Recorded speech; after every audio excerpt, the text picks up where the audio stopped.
Hello everyone, I welcome in vision लोग। आज का हमारा नया टॉपिक है recurrent neural network. Recurrent neural network देखेंगे हम क्या होता है रिकरेंट न्यूरल नेटवर्क। स्टार्ट करते हैं। Recurrent neural network. Recurrent neural network का हम बेसिकली यूज करते हैं जो हमारे पास एनएलपी आती है, नेचुरल लैंग्वेज प्रोसेसिंग के लिए। तो रिकरेंट न्यूरल नेटवर्क को हम देखते हैं कि होता क्या है। तो रिकरेंट जैसे नाम पे से पता चल रहा है, रिकरेंट मतलब यहाँ पर क्या होगा। रिकरेंट का मतलब क्या है, बार बार एक चीज बार बार रिपीट होगी। ठीक है?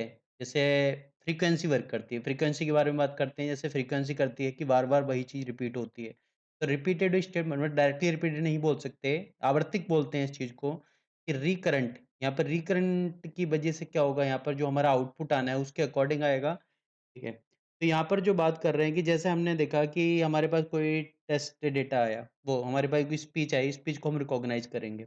स्पीच को रिकॉग्नाइज़ करते टाइम हम देखेंगे कि उसने जो वर्ड बोला है, उस वर्ड का क्या मीनिंग है, मतलब क्या वो निकलना चाहिए, तो उसके अकॉर्डिंग हम नेक्स्ट वर्ड भी प्रेडिक्ट कर सकते हैं। तो इसे हम बोलते हैं रिकरेंट न्यूरल नेटवर्क, ये फीडबैक नेटवर्क। मतलब यहाँ पर फीडबैक प्रोवाइड होता है कि हमने कोई चीज़ की और उस चीज़ का हमें फीडबैक मिला फॉर नेक्स्ट स्टेज। मतलब हमने कोई अपना टास्क पूरा किया, ए टास्क, तो उसका जो हमें आउटपुट मिला वो हमें अगले स्टेट के लिए काम आएगा। ठीक है? तो इसे हम बोलते हैं फीडबैक नेटवर्क, जिसमें क्या होते हैं, signal can flow in both direction. मतलब सिग्नल हमारे आउटपुट की तरफ भी चलते हैं और वो आउटपुट जो होगा वो अगले प्रोसेस के लिए, अगले न्यूरॉन्स के लिए, जो अगला प्रोसेस होगा उसके लिए वो इनपुट की तरह वर्क करेगा। ठीक है? तो यहाँ पर यूजिंग क्लोज़ लूप का हमारे यहाँ पर यूज़ करते हैं। अब इसके लिए मैं एक एग्ज़ाम्पल देखते हैं। तो यहाँ पर आता है कि जैसे हमने देखा है कि पिछली बार कोई हमने प्रोसेस किया। अब उस पिछली बार के प्रोसेस में जो लास्ट जो न्यूरल नेटवर्क था हमारा, ठीक है? मतलब लास्ट जो न्यूरॉन था, उस न्यूरॉन्स की जो नॉलेज होगी, मतलब जो प्रीवियस नॉलेज होगी, वो नेक्स्ट न्यूरॉन जो प्रोसेस होगा, मतलब नेक्स्ट नोड के लिए वो एज़ ए इनपुट वर्क करेगी। मतलब उसको भी क्या होगा, कोई ना कोई वेटेज प्रोवाइड होगा। ठीक है? तो उसके लिए हम यूज़ करते हैं। जैसे हम देखते हैं एनएलपी में, तो इसका जो मेनली यूज़ होता है एएनएन के अंदर, यहाँ पर जो हम कहते हैं speech recognition, natural language processing, NLP के लिए यूज़ होता है to predict independent next word of sentence. मतलब यहाँ पर हमने कोई सेंटेंस बोला, सेंटेंस हमने इस टाइप से लिख दिया, तो अगला जो वर्ड होगा उसको ये प्रिडिक्ट कर सकता है। प्रिडिक्ट कर सकता है उसके बेस पे कि इसे क्या इनपुट मिला है। ठीक है? अब इनपुट कैसे होगा, इससे प्रीवियस स्टेट में उसने कुछ प्रोसेसिंग की होगी, वो न्यूरॉन ने कुछ प्रोसेस किया होगा, आउटपुट दिया होगा।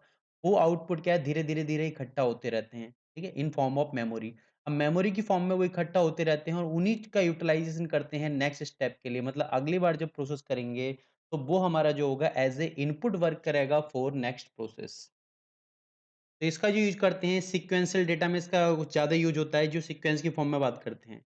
जैसे नेचुरल लैंग्वेज प्रोसेसिंग के अंदर हम देखेंगे, जैसे हमने कुछ बोला, हमने कुछ मतलब बोला, तो स्पीच रिकॉग्निशन जो होगा, जैसे गूगल असिस्टेंट वगैरह होता है, उसने हमने रिकॉग्नाइज़ किया, तो हम अगर एग्ज़ैक्ट नहीं भी बोल रहे हैं, फिर भी वो उस चीज़ को, वर्ड को एग्ज़ैक्ट टाइप कर सकता है। एक वर्ड का मीनिंग अलग हो सकता है, लेकिन वो देखता है कि उस सेंटेंस के लिए क्या सीक्वेंस उसका होना चाहिए। ठीक है? तो ये यहाँ पर यूज़ हो रहा है रिकरेंट न्यूरल नेटवर्क। काफ़ी पावरफुल नेटवर्क होता है रिकरेंट न्यूरल नेटवर्क।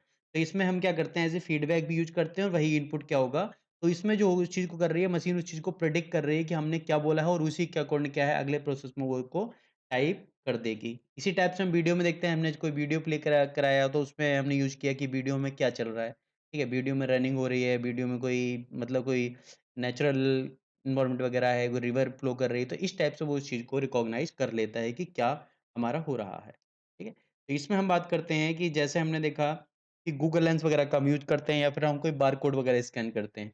उसमें हम देखते हैं कि हमने कंप्लीट बारकोड स्कैन नहीं किया, या फिर हम बोलते हैं कि हमने किसी पिक्चर को कंप्लीट स्कैन नहीं किया, मतलब थोड़ा-सा हमने पोर्शन छोड़ दिया। उसके बाद भी वो उस चीज़ को एग्ज़ैक्ट वही बता देता है जो उससे प्रीवियस इन्फॉर्मेशन में वो बताएगा। मतलब अगर पूरा उस चीज़ को कैप्चर किया हमने, जैसे हमने देखा, हमने यहाँ पर एक इमेज को कैप्चर किया। यहाँ पर एक इमेज रखी हुई है किसी भी चीज़ की, मैंने बताया कि यहाँ पर एक एप्पल रखा हुआ है। इस टाइप से कोई एप्पल रखा हुआ है। अब मैंने देखा कि यहाँ पर एप्पल की इमेज को के गूगल लेंस के थ्रू किया, या फिर इस टाइप का कोई बारकोड बना हुआ है, बारकोड। तो बारकोड का मैंने ये पोर्शन भी अगर मैंने स्कैन कर रहा हूँ, तब भी हमारा वही इन्फॉर्मेशन उनके पास पहुँचता है। मतलब वही न इसको जो होगा आगे वो प्रेडिक्ट कर लेता है। इसी टाइप से हम बात करेंगे, हम इस पोर्शन को भी छोड़ देते हैं, तो उसके अकॉर्डिंग यहाँ पे प्रेडिक्ट कर सकता है। तो यही हमारे यहाँ पर जो यूज़ कर रहे हैं, वो हम रिकरेंट न्यूरल नेटवर्क का यूज़ कर रहे हैं।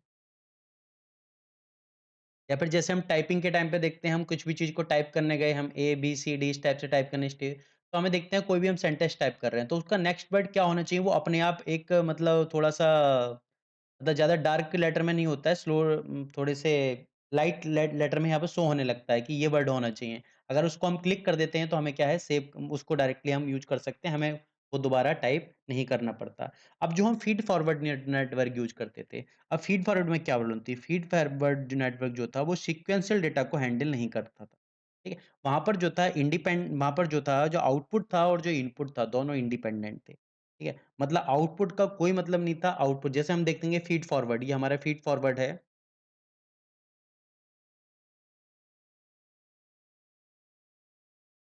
तो हम यहाँ पे देखेंगे ये हमारा फीड फॉरवर्ड है। तो इस फीड फॉरवर्ड के अंदर क्या है, हम फॉरवर्ड डायरेक्शन में चल रहे हैं, मतलब हमें इनपुट मिला, इनपुट के थ्रू हम हिडन लेयर पे गए, तो उसमें अलग-अलग वेटेज के अकॉर्डिंग हमने यहाँ पर प्रोसेस किया और फाइनल हमें आउटपुट मिल गया। मतलब यहाँ पर इनपुट और आउटपुट दोनों क्या थे, एकदम इंडिपेंडेंट थे। मतलब दोनों के बीच में कोरिलेशन नहीं था, ठीक है? इनपुट के थ्रू आउटपुट ज़रूर आ रहा था, लेकिन दोनों इंडिपेंडेंट थे। लेकिन अब इंडिपेंडेंट थे, तब हमें क्या था, तब यहाँ पर हमारा ये फीड फॉरवर्ड नॉट वर्क कर रहा था। अब रिकरेंट में क्या होता है, रिकरेंट पे भी हमारा इसी टाइप से वर्क करता है, लेकिन यहाँ पर जो हिडन लेयर के अंदर जो हमने देखा कि हमारा पहले न्यूरॉन्स ने जो भी हमारा आउटपुट दिया, उसी आउटपुट को नेक्स्ट न्यूरॉन एज़ ए क्या यू नेक्स्ट प्रोसेस के लिए एज़ ए क्या यूज़ करेगा, एज़ ए इनपुट यूज़ करेगा। मतलब इसका वेटेज भी वर्क करेगा, यहाँ पर भी वेटेज होगा और उसका जो जो वेटेज इसका आएगा हमारा, जो हमने आउटपुट दिया है, जो हमारा आउटपुट यूज़ हुआ है, अब हिडन लेयर का जो न्यूरॉन्स है उसका एज़ ए इनपुट यूज़ करेगा। ठीक है? तो अब इस काम के लिए क्या होगी, अब जो इसका आउटपुट निकला है वो एज़ ए इनपुट यूज़ होगा, तो मतलब वो आउटपुट को हमें सेव करना पड़ेगा। आउटपुट को क्या होगा, जो हमारा इसका आउटपुट है वो आउटपुट हमें सेव करके रखना पड़ेगा। तो उसके लिए हमें रिक्वायरमेंट होगी मेमोरी। तो यहाँ पर मेमोरी की रिक्वायरमेंट होती है, ठीक है? मेमोरी रिक्वायरमेंट होगी, लेकिन यहाँ पर कोई मेमोरी की रिक्वायरमेंट नहीं थी फीड फॉरवर्ड के अंदर, मतलब नो मेमोरी। कोई भी हमारी मेमोरी की रिक्वायरमेंट नहीं थी, क्योंकि यहाँ पर कुछ स्टोर ही नहीं होता था। इनपुट दिया, आउटपुट मिल गया, बात खत्म। लेकिन यहाँ पर जो इनपुट दिया है, ठीक है, आउटपुट तो मिला, लेकिन आउटपुट जो है नेक्स्ट प्रोसेस के लिए एज़ ए इनपुट वर्क करेगा। ठीक है? तो यही हमारे यहाँ होता है रिकरेंट न्यूरल नेटवर्क, या फिर इसे फीडबैक नेटवर्क भी बोलते हैं। इस टाइप से जो भी हमने टाइप किया, जो भी हमने टेस्ट दिया, तो वो क्या होता है एक्चुअल में पहले वेक्टर में कन्वर्ट होता है। तो पहले वेक्टर में कन्वर्ट होगा, तो उसकी शेप में क्या होगा, किसका सीक्वेंस कब था, वो प्रॉब्लम हमारी आ जाएगी, तो उस प्रॉब्लम को भी ये हैंडल कर सकता है रिकरेंट न्यूरल नेटवर्क। तो हम देखते हैं कि इन आरएनएन के अंदर जो होता है हमारा रिकरेंट न्यूरल नेटवर्क के अंदर, तो यहाँ पर हमने बताई हिडन लेयर हो गई हमारी। तो hidden layer has a memory. अब इस हिडन लेयर के पास भी हमारे पास एक मेमोरी होती है। अब इस मेमोरी का काम क्या है? Remember information about sequence that what has been calculated.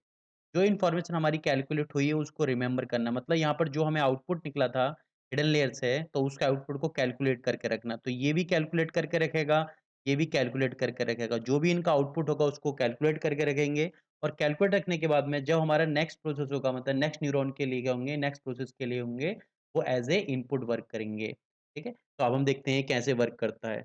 हम देखते हैं आरएनए के अंदर क्या होता है, आउटपुट फ्रॉम प्रीवियस स्टेप, मतलब पहले के स्टेप का होता है क्या, आर फीड एज़ इनपुट। तो दूसरे के लिए क्या होगा, एज़ ए इनपुट फीड होगा to current step, unlike feed forward network. Feed forward network में क्या होता था, सिर्फ़ हमारा एक डायरेक्शन में चल रहा है, मतलब यहाँ से हमने स्टार्ट किया और इस साइड हमारा मूव कर रहा है। यहाँ पर वापस आने का कोई हमारे यहाँ सवाल नहीं था। ठीक है? तो जो आउटपुट मिल गया वो आउटपुट इज़ ए फाइनल। ठीक है? लेकिन यहाँ पर क्या हो रहा है, यहाँ पर वो आउटपुट नेक्स्ट स्टेप के लिए क्या होगा, एज़ ए इनपुट भी यूज़ होगा।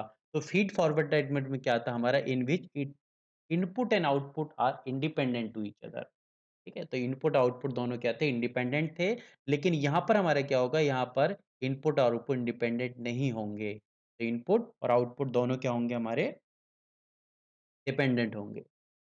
अगले हम देखते हैं इसका यूज़ जो होता है, use to time series prediction, मतलब टाइम सीरीज़ प्रेडिक्शन जो हमारा इन्फॉर्मेशन रिमेंबर थ्रू टाइम, इसका यूज़ करते हैं हम इन्फॉर्मेशन को टाइम के साथ रिमेंबर करने के लिए। जैसे इस टाइप से हमारे एक डे सीरीज़ आती है, ठीक है? जैसे हमने देखा टाइम का, तो इस टाइप से यूज़ करते हैं हम इसका, कि टाइम के अकॉर्डिंग इन्फॉर्मेशन को रिमेंबर करने के लिए यूज़ करते हैं। इसको मतलब बोलते हैं हम use to time series prediction, ठीक है? यहाँ यहाँ पर हम इसका यूज़ देखते हैं एलएसटीएम में, एलएसटीएम। एलएसटीएम जो होता है long short term memory, LSTM long short term memory.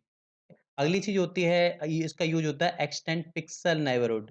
तो जो पिक्सल होती है, जैसे सीएनएन वगैरह यूज़ करते हैं, जैसे सीएनएन के अंदर यूज़ करते हैं कन्वोल्यूशनल न्यूरल नेटवर्क के अंदर। हम यूज़ करते हैं कि जैसे हमने कि यहाँ पर किसी की शेप देखी, जैसे देखा हमने कि डॉग देखा या फिर एप्पल देखा, तो एप्पल की शेप देखी तो उसको अलग-अलग पिक्सल में इस टाइप से कन्वर्ट कर रहा है। तो ये क्या होता है आरएनएन की हेल्प से हम क्या करते हैं, मतलब उसने जितनी पिक्सल ली तो उसका नेबरहुड क्या होगा, उसको भी वो प्रेडिक्ट कर सकता है, उसको भी अपने अकॉर्डिंग एक्सटेंड कर सकता है। ठीक है? तो इ it used to identify pattern in data sequence में जो पैटर्न होता है उसको चाहे हमने पिक्चर की बात करी या फिर टाइम सीरीज़ की बात करें तो उसमें उस चीज़ को याद रखने के लिए यूज़ करते हैं। जैसे हमारा टेक्स्ट हो गया, जीनोम हो गया, हैंडराइटिंग हो गई, ठीक है? स्पोकन वर्ड हो गए, न्यूमेरिकल वैल्यू हो गई, ठीक है? अब जैसे मैंने न्यूमेरिकल वैल्यू बोली, तो न्यूमेरिकल अगर न्यूमेरिक अहीं यहीं पे छोड़ दूँ मतलब न्यूमेरिक बोला मैंने, तो क्या होगा? तो आरएनएन की हेल्प से हम उस चीज़ को न्यूमेरिक्स जैसे मैंने बोला न्यूमेरिकल एएल अगर मैंने नहीं भी लगाया तो उस चीज़ को प्रेडिक्ट कर लेगा कि जो हमारे पास मतलब जो वॉइस है वो क्या होगा, उसका जो मतलब जो होगा वो न्यूमेरिकल होगा। तो इस टाइप से होता है हमारा, इसका यूज़ करते हैं रिकरेंट न्यूरल नेटवर्क का। अब देखते हैं रिकरेंट न्यूरल न्यूरल नेटवर्क हम यूज़ कैसे करते हैं, ठीक है? तो उसका हम एक थोड़ा-सा शेप डायग्राम देखते हैं। तो देखो, हमारे यहाँ पर जैसे हमने देखा कि हमारे पास इनपुट अवेलेबल है, इनपुट हिडन लेयर में पास हुआ और हमारा फाइनल आउटपुट मिल गया। तो जैसे ही हमने देखा कि हमारे पास जो नंबर ऑफ नोड अवेलेबल थे, ठीक है? या तो इनपुट नोड की बात करें, उसके बाद में हिडन लेयर में जो भी वेट के अकॉर्डिंग जो भी वेटेड इनपुट सिग्नल से प्रोवाइड होंगे, तो उन वेटेड सिग्नल के बेस पे क्या होगा आउटपुट प्रोवाइड होगा। उन आउटपुट को आउटपुट तो प्रोवाइड करेगा लेकिन उड उस आउटपुट को अपने पास एज़ एक मेमोरी में भी सेव करके रखेगा। ठीक है? किसके लिए? जो हमारा नेक्स्ट प्रोसेस होना है। ठीक है? मतलब जो भी हमारा नया प्रोसेस होना स्टार्ट हुआ, तो जो प्रीवियस आउटपुट था वो एज़ ए यूज़ करेंगे हम as a input for current state. अब इसको हम देखते हैं जैसे हमारे पास 3 इनपुट आ गए x1, x2, x3 ठीक है? अब हमने क्या किया, तो हमने अलग-अलग टाइप के हमारे ये हिडन लेयर ले रही that is a hidden layer, that is a input layer और हमारा ये हो गया output layer. Hidden layer, input layer और आउटपुट लेयर हमारी हो गई। तो हम हिडन लेयर के थ्रू यहाँ पर हिडन लेयर है, यहाँ पर हिडन लेयर जो है, तो हिडन लेयर के थ्रू क्या करेंगे, जो भी हमारे पास प्रोसेस करना है हमें। तो हमें देखा यहाँ पर हमारे कुछ ना कोई वेटेड सम आया, उस वेटेड सम को यहाँ पे कैलकुलेट किया हमारा जो फाइनल आउटपुट मिल गया। लेकिन आउटपुट मिला, ठीक है? तो लेकिन यहाँ पर जो इनपुट हुआ, यहाँ पर इनपुट हुआ x1 प्लस एक हमने w ये वेटेज भी लेके चले हैं, वो वेटेज की को हम बोलते हैं कि इससे प्रीवियस स्टेप में मतलब प्रीवियस स्टेप में जो हमारा प्रोसेस हुआ था, उसका आउटपुट जो था, उस आउटपुट का वेट हम यहाँ पर लेके चल रहे हैं, ठीक है? उस आउटपुट का वेट अब यहाँ पर हमें दिखाई नहीं दे रहा है, यही नेटवर्क है, लेकिन हम क्या करते हैं कंसिस्टेंसी बनी रखने के लिए ताकि कंसिस्टेंसी बनी रहे उसके लिए हम इसका यूज़ करते हैं। अब इसके बाद में हम देखेंगे कि ये जो हमारा h-1 मतलब जिस टाइम के अकॉर्डिंग देख रहे हैं उससे पहले वाला, ठीक है? अब देखेंगे अगले हम देखेंगे हमारे क्या हुआ h-t ठीक है। अब इसका जो वेट होगा मतलब इसका ये जो किसका यूज़ कर रहा है ये हमारा और दूसरा हमारा ये इनपुट आ गया। तो हम देख रहे हैं कि एक हमारे हिडन लेयर के पास 2 इनपुट एक हमारा इनपुट ये आ गया, एक इनपुट हमारा ये आ गया। इसके पास देखेंगे तो यहाँ पर एक इनपुट इसका आएगा और एक इसमें इनपुट आएगा। तो हमने पहले में देखा कि जो हमारा इसका आउटपुट निकल गया वो इसके लिए क्या करेगा एज़ ए इनपुट वर्क करेगा एचटी के लिए, एज़ ए इनपुट वर्क कर रहा है। अब एचटी का जो आउटपुट होगा एचटी प्लस 1 के लिए एज़ ए इनपुट वर्क कराएगा प्लस इसका इनपुट रहेगा x3 और उसके अकॉर्डिंग वो क्या होगा देगा आउटपुट देगा। तो हमारा इसके पास एक जो नोड है उसके पास जो इनपुट आ रहा है तो उसको हम देख सकते हैं कि हमारे उसके पास जो नोड के पास इनपुट आया तो वो कौन-सा आ रहा है? वो हमारा आ रहा है w x1 अ, x1 का वेट इनटू जो हमारा प्रीवियस था, ठीक है? मतलब इसकी बात कर सकते हैं हम w प्रीवियस बोलते हैं w ये लिख दिया मैंने प्रीवियस, ठीक है? तो हम क्या करेंगे इसके अकॉर्डिंग हम फाइंड करेंगे जो हमारा उसका वेटेज होगा। अब हम नेक्स्ट के लिए देखेंगे, नेक्स्ट के लिए क्या होगा हमारे पास? अब यहाँ पर क्या होगा, यहाँ पर भी हमारे 2 इनपुट हमारे ऐड हो जाएँगे। 1 मिनट गलत w इंटू x1 है, ये होगा हमारा। इसके लिए जो एज़ ए इनपुट सम आएगा मतलब वेटेड सम जो होगा, वो ये होगा हमारा। इसके अकॉर्डिंग वेटेड सम देखेंगे। हम देखेंगे जो हमारा जो हिडन लेयर जो हमारी फाइनल वो देगी, उसको अकॉर्डिंग हम देखेंगे कि जो हमारे पास आएगा, ये हमारा एज़ ए इनपुट आ गया। अब जो हर नोड के लिए रहेगा, जैसे मैं इसकी बात करूँ, तो यहाँ पर हमारे पास जो इनपुट आउटपुट आएगा, ठीक है? उस आउटपुट को फाइंड करें, तो यहाँ पर जो होगा हमारे पास, वो होगा w x2 into x2 plus इससे पहला हमारा था ht H T minus one